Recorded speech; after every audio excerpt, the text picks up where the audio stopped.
नमस्कार मेरे प्यारे भाइयों बहनों और बच्चों।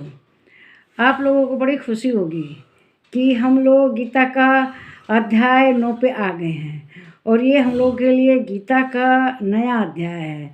श्रीमद् भगवत गीता का ये जो अध्याय 9 है, इसमें भी श्री कृष्ण भगवान अर्जुन को ऐसे ज्ञान के बारे में बताना चाहते हैं कि जिसको पाकर वह एकदम इस दुनिया के बंधनों से छुटकर परम धाम को प्राप्त हो जाए।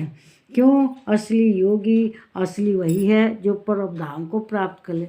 तो श्री कृष्ण भगवान कहते हैं कि तुम बहुत लायक हो, है ना, और मैं तुम्हें ऐसा ज्ञान दूंगा जो कि इस दुनिया के पचड़े से छुड़ा कर तुम्हें, जैसे रिश्तेदारी, माया, पैसा जोड़ना, इकट्ठा करना, घर बनाना, दुनिया भर के पचड़ों में पड़ा रहता है, इनसे निकाल कर मैं तुम्हें कहाँ करूँगा? मुक्ति प्रदान करूँगा।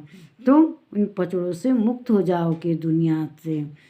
तुम तो किसी दोस्त के हो ही नहीं, तुम तो एकदम निर्दोष हो, तुम तो बहुत ही भोले हो अर्जुन, तुम बहुत अच्छे हो, इसीलिए तुम ही इस काबिल हो कि तुम्हें मैं वह ज्ञान दूँ जिस ज्ञान से तुम इस दुनियादारी के पचड़े को छोड़कर और एकदम परम धाम को पालो। ये बहुत गोपनीय है, रहस्य वाला है। ये सामान्य ज्ञान नहीं है, इसे सब नहीं जानते।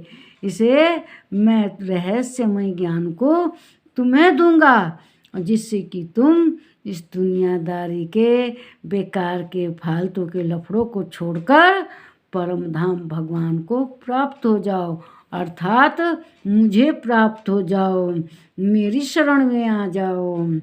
तो ये क्या कहते हैं कि देखो, दुनिया में जितने भी आदमी ज्ञान देता है, जितने भी कोई किसी को सिखाता है, वह यही ज्ञान देता है कि पचड़े में पड़ा रहो।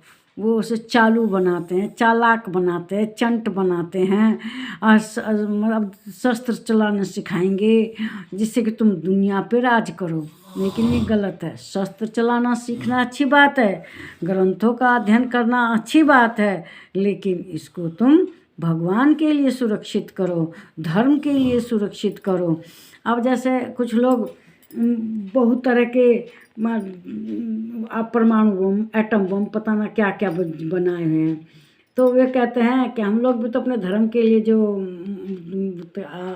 अत्याचारी लोग हैं, दुराचारी लोग हैं, आतंकवादी हैं, वे कहते हैं हम भी तो अपने धर्म के ही लिए इस्तेमाल कर रहे हैं। अब अपने धर्म को आगे बढ़ाने के लिए, दुनिया में अपने धर्म का विस्तार करने, हम भी तो धर्म के ही लिए परमाणु बम और हथियार और तलवार प्रयोग करते हैं। रेगिस्तान के बालू में से आके भारतवर्ष सोने की चिड़िया दिखाई दिया, तो चलो हम लोग यहीं पर रहेंगे, यहीं पर राज करेंगे, और अपनी तलवार से मार के काट के अपना यहाँ उन्होंने अपना राज्य स्थापित किया। तो इस तरह ये धर्म का काम नहीं है। धर्म का काम तो वही है जहाँ परोपकार, दूसरे के अधिकार में हनन होता हो, वही पाप अधर्म की हो जाती है।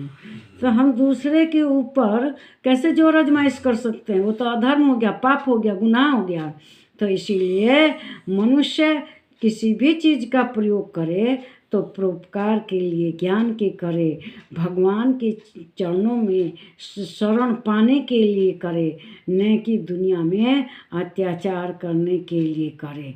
आदमी को हमेशा इस बात का विशेष ध्यान रखना चाहिए कि हमारे जन्म जो काम हो वे परोपकार के लिए हों, जिससे कि वह दिव्य काम हो जाए और उस काम से भगवान प्रसन्न, हमारे का भगवान तो परोपकार के काम से प्रसन्न होते हैं, है ना।